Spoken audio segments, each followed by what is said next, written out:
लिख लो कि आवृतबीजी पौधा वह होता है जिसमें पुष्प निकलते हैं, आप जानते भी होंगे कि जिसमें पुष्प निकलते हैं उसको आवृतबीजी कहते हैं। आगे लिखना तथा पुष्प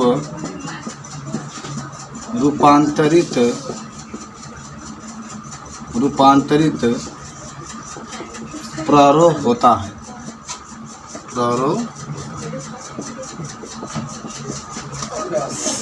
जो प्रारोह होता है वही आपका होता है। अब इसके कुछ अंग माने आप पुष्प के अंग के नाम सुन लो। पुष्प के अंग के रूप में पहला जो होता है बाह्य दलपुंज, जिसे अंग्रेजी में कहते हैं कैलिक्स। क्या कहा जाता है? कैलिक्स। इसका निर्माण बाह्य दल से होता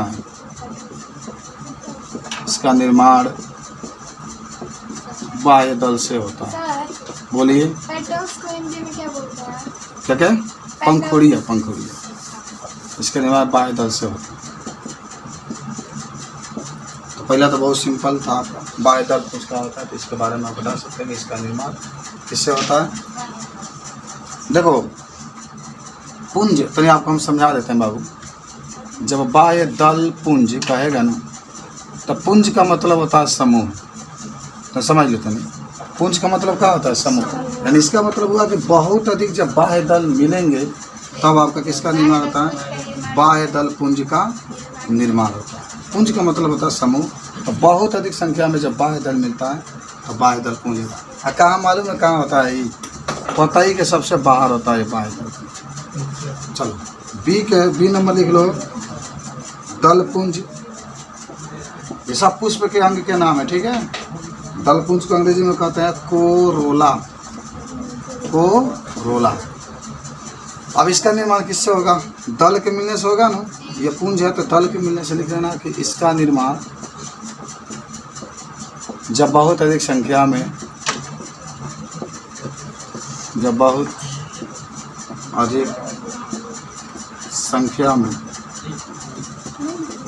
दल मिलते हैं तब होता है।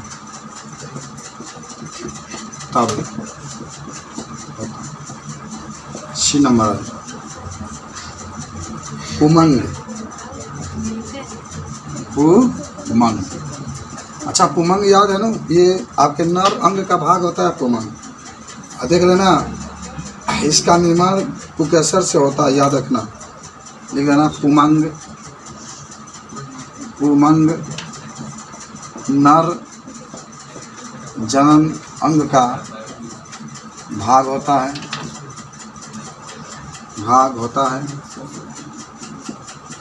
इसका निर्माण पुंकेसर से होता है।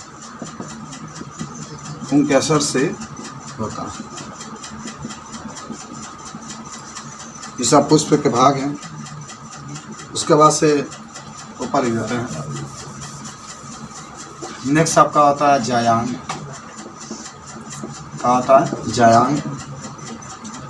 इसका निर्माण अंडक से होता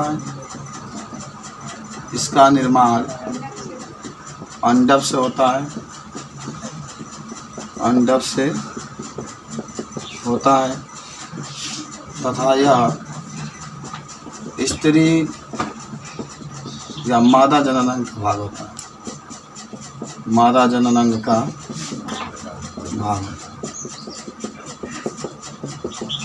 हो गया। इस तरीके से आप पुष्प के तमाम प्रकार के भाग को हम लोग लिखें। देखो पहले तो ये बात याद रख लो, ये जो होता है आपके पुष्प के जो पराग कोष होते हैं उसमें पाया जाता है, याद करना। लघु बीजाणुधानी जो होते हैं इसकी संख्या जो होती है 4 होती है।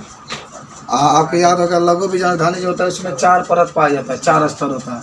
सबसे बाहर वालों को बाह्य त्वचा, उसके अंदर वालों को एंडोथेसियम, उसके बाद से मध्य परत, तब टेपिटम। टेपिटम का क्या कार्य होता है? पोषण देता है। चलो लिखो, पहले लिख रहे थे लघु बीजाणु धानी। लघु बीजाणु धानी यहाँ पर गुरु। तुम लोग तो नहीं पहले बताओ, टीचर अगर कहे कि आप पहले आइए तो बहुत दुख की बात है। बात समझ रहे हो? आप 12 में पढ़ते हैं ना?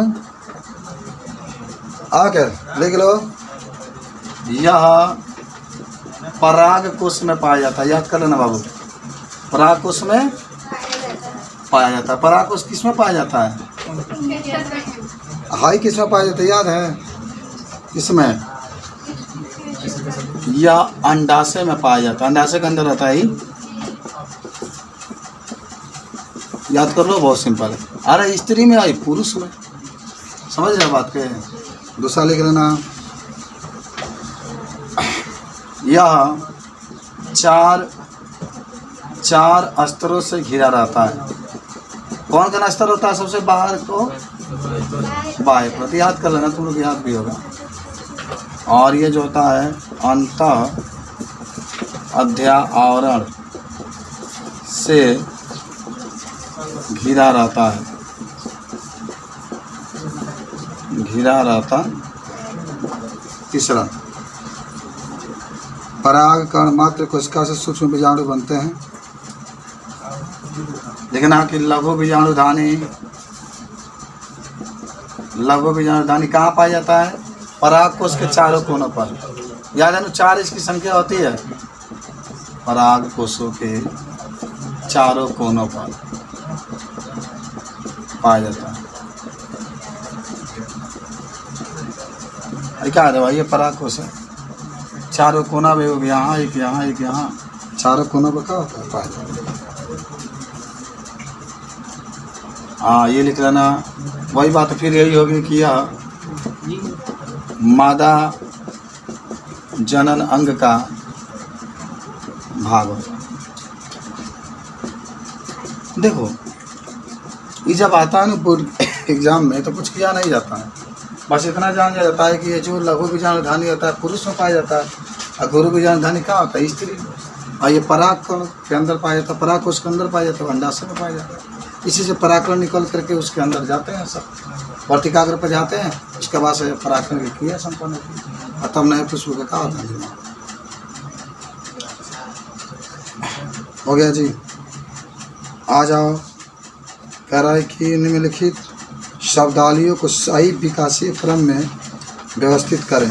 ये तीसरा क्वेश्चन के पास हम लोग चल रहे हैं, तीसरा के उत्तर के पास। कह रहा है कि निम्नलिखित शब्दावलियों के सही क्रम में आपको विकसित करना है। सबसे पहले कौन भी कार्य होता है तो बीजाणु उत्तक का निर्माण होता है। याद रखना, उत्तक क्या होता है? उत्तक कोशिकाओं का ऐसा समूह जिससे एक निश्चित कार्य संपन्न होता है। तो जानते हो क्या? बस पहले ही बनी बीजाणु तक तो मात्र कोशिका जरूर आई।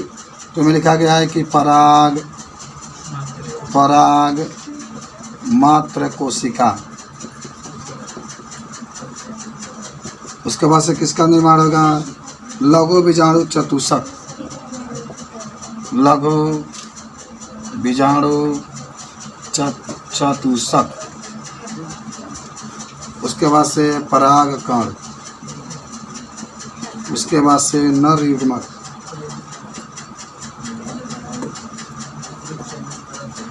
नर युग्मक।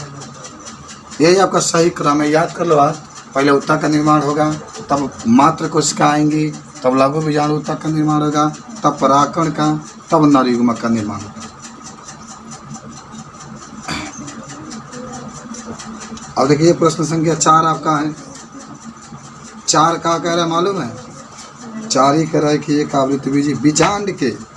अच्छा देख लो, बीजांड का चित्र आपको बनाना है।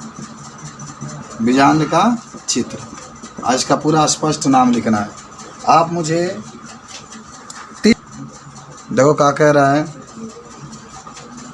कि आप मादा युग्मक भीत के। देखिए क्वेश्चन यही है कि मादा युग्मको भीद के एक बीजाणुज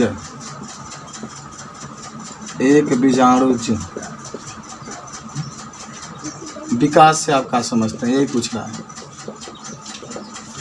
माने इसमें देखो कुछ हम बातें बता देते हैं आपको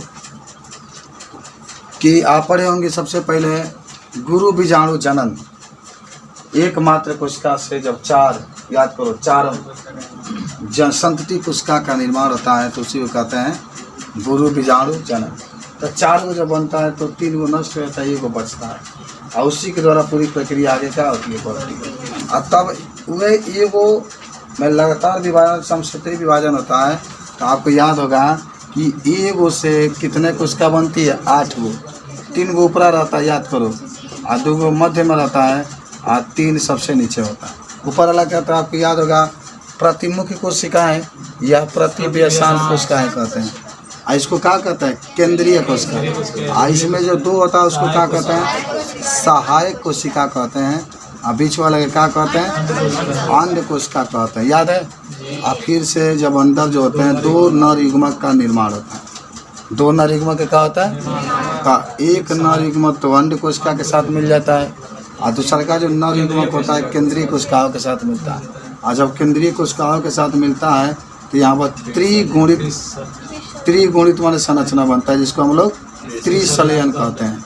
और त्रिसलयन इसलिए कहते हैं क्योंकि 2 तो पहले से, एक केंद्र के 2 यहाँ पर उपस्थित है, 3 हो रहा है, तो इसी को हम लोग क्या कहते हैं, त्रिसलयन कहते हैं। फिर आप इसके बारे में और कुछ लिखना चाहते हैं तो लिख सकते हैं कि फिर यहाँ से किसका निर्माण हो जाता है, भ्रूणपोष का निर्माण हो जाता है। इस पूरी प्रक्रिया को इसमें आपको लिखा जाएगा जी। यही तो है मादा युग्मद्वीप। मादा का मतलब होता है कि मादा के अंदर ही युग्मद्वीप का निर्माण होता है, और सब प्रक्रिया तो मादा के अंदर ही हो रहा है। यही तो है आपका जो मादा के अंदर पूरी प्रक्रिया आपका भ्रूणपोष जिसको कहते हैं, यही आपका है। तो इस तरीके से आप इसके बारे में क्या कर सकते हैं, दिखाना पड़ेगा। आप इसको लिखे हैं भ्रूणकोष के बारे में, देखो ना, मादा युग्मद्वीप जब भी पूछेगा तो मान लीजिए कि आपके पास भ्रूणकोष है, इसके अंदर ऊपर 3 कोशिकाएं होती है, नीचे बीच में 2, सबसे नीचे 3। इसको हम लोग प्रतिमुख या प्रतिव्यसांत कोशिकाएं कहते हैं। प्रतिमुख क्या कहते हैं, कोशिका कहते हैं। और इसको हम लोग क्या कहते हैं, केंद्रीय कोशिका कहते हैं, केंद्रीय कोशिका कहते हैं। नीचे तो 3 है, इसको क्या कहते हैं, प्रतिमुख कोशिका, प्रतिमुख कोशिका कहते हैं, समझ रहे हैं। जब नर युग्मक का निर्माण होता है तो ये होता है केंद्रीय कोशिका से मिल जाता है, एक आपका जो होता है अंड कोशिका से जा करके मिलता है। तो यहाँ पर त्रिसलयन होता है, और जब त्रिसलयन होता है तो क्या होता है, त्रिसलयन जब होता है तो यहाँ पर त्रिगुणित संरचना बनती है, 3 कोशिकाओं का निर्माण होता है, त्रिभुवन कोश का निर्माण लिखा जाएगा। लिखा दें जैसे कहो, अरे लिख लेना। हाँ चलो, प्रश्न संख्या 6 आपका होगा। कह रहा है कि एक स्पष्ट और साफ सुथरा चित्र के द्वारा परिपक्व मादा युग्मद्वीप के 7 कोशिकीय और 8 न्यूक्लियेटेड की व्याख्या कीजिए। यह तो बताइए, ये मानिए बात 7 माने देखो 8 गो के बात 3 गो ऊपर आपका है और 2 गो बीच में है और 3 गो नीचे है। ये संरचना है आपकी है। जन प्रक्रिया इसमें था, तन प्रक्रिया इसमें आपको होता है। हाँ सेम वही है क्वेश्चन, कोई दिक्कत नहीं। अरे इसमें भी मादा युग्मद्वीप को आ रहा है, उसके पीछे वाला में भी मादा युग्मद्वीप का आ रहा है, बात एक ही है, दोनों में लिखा जाएगा ना। चलो ये बाबू देख लेना, नहीं तो ये मत कहना कि सर। हाँ चलिए क्वेश्चन नंबर 7 आते हैं। एक बार समझा देते हैं। देखो ऊपर वाला जो कोशिकाएँ होती है 17 6वां का उत्तर जो है प्रतिमुख कोशिकाएँ कहते हैं।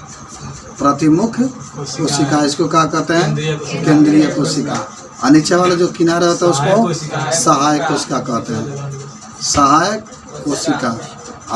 केंद्र वाले को अंदर वाला क्या कहते हैं, अंड कोशिका। ठीक है, क्या कह दिया हमने, इसको अंड कोशिका कह दिया। अब क्या होता है कि सबसे पहले नर युग्मक, 2 नर युग्मक का निर्माण होता है। कितने, 2। एक इसे जाकर मिलता है केंद्रीय से और एक जाकर के अंड से मिलता है, अंड कोशिका से मिलता है, फिर ये प्रक्रिया संपन्न होती है और यहाँ त्रिसंलयन होता है और यहाँ पर द्विगुणित होता है आपकी संरचना। इस प्रकार अच्छा इसको दोहरा निषेचन भी कहते हैं, याद है ना? दोहरा इसलिए क्योंकि एक अंड से निषेचन हो रहा है और एक केंद्रीय कोशिकाओं से हो रहा है। देखा जाएगा, देख लेना। माना लगातार करेंगे मन छूटे ना। ठीक बा, क्वेश्चन नंबर आते हैं हम लोग 7 नंबर पर आए। देखो कह रहा है कि उन्मील परागकणी पुष्पों से क्या तात्पर्य, क्या अनुमील्य पुष्पों में पर परागण संपन्न है? अपने उत्तर का सतर्क व्याख्या कीजिए। अच्छा देखो इसमें एक तो है उन्मील परागणी, ठीक है, एक आपका है अनुमील परागणी। ये दो चीज़ें आपका है, एक उन्मूल एक अनुमील। परागण पढ़े थे, नर मादा से जो पराग कोश होता है उससे परागण निकलकर मादा के वर्तिकाग्र तक पहुँचता है। पर परागण, स्वपरागण, सजात पुष्पी परागण सब पढ़ लिया। इनमें दो चीज़ होता है आपका, एक होता है आवृत और एक होता है अनावृत। कोई बताएगा आवृत और अनावृत को क्या कहते हैं? आवृत का मतलब, आवृत का मतलब होता है ढका हुआ, और एक हुआ बिना ढका हुआ, बिना ढका। तो आवृत का मतलब होता है ढका हुआ और एक होता है बिना ढका हुआ। उन्मूल परागणी का होता है, देखो पहले वे पुष्प जिसका पराग कोश, पहले सुनो ध्यान से, वे पुष्प जिसका पराग कोश तथा वर्तिकाग्र अनावृत होते हैं उन्हें उन्मूल परागणी पुष्प कहते हैं। समझ रहे हैं? कुछ बात समझिए। कहा गया कि मन वे पुष्प जिनके पराग कोश तथा वर्तिकाग्र दोनों क्या होते हैं? अनावृत होते हैं। अनावृत का मतलब ढके हुए नहीं होते, माने जैसे काला का मतलब सुनो, माने वे पुष्प जिनके पराग कोश तथा पराग का वर्तिकाग्र, इधर देखो ना ब्लैक बोर्ड पर देखो क्या कर रही है, दोनों अनावृत होते हैं, अनावृत होते हैं तो उसे उन्मील परागणी कहते हैं। खुले हुए होते हैं, अनावृत का मतलब होता है खुले हुए होते हैं। जैसे उदाहरण में आप कह सकते हैं, उदाहरण में आप लिख सकते हैं वायोला, वायोला, और दूसरा लिख सकते हैं आर्जेलिक। सब पुष्प है, माने कहने का मतलब है जो पराग कोश होगा यह भी खुला हुआ होगा, और जो वर्तिकाग्र आप देखते हैं ना इस तरीके से जो वर्तिकाग्र होता है यह भी खुला हुआ होता है, तभी इसके अंदर परागण की क्रिया होती है। सब खुला हुआ होता है, यह भी खुला हुआ है और ये भी क्या होता है? खुला हुआ। याद हुआ ना?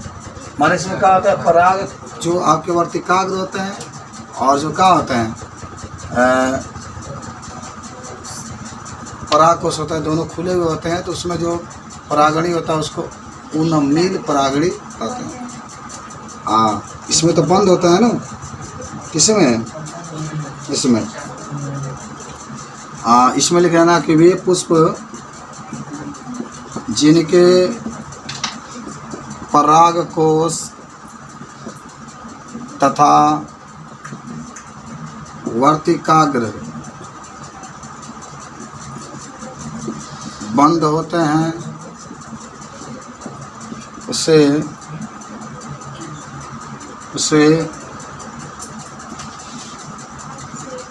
अनुमील्य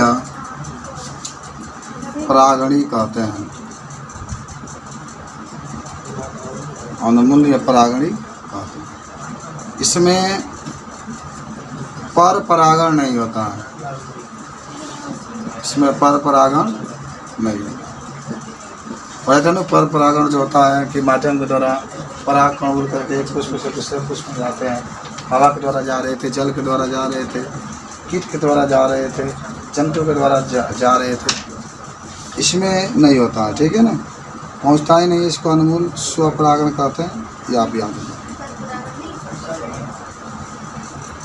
तो इसे नोट कर लो। अच्छा, कितना क्वेश्चन हम लिखे हैं? 7।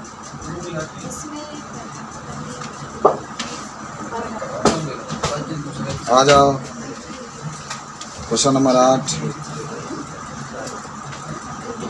8 का उत्तर है, कह रहा है कि स्वपरागण रोकने के लिए, हेलो, स्वपरागण रोकने के लिए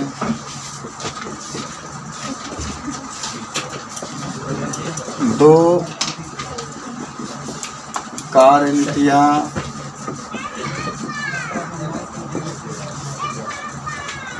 निम्नलिखित है।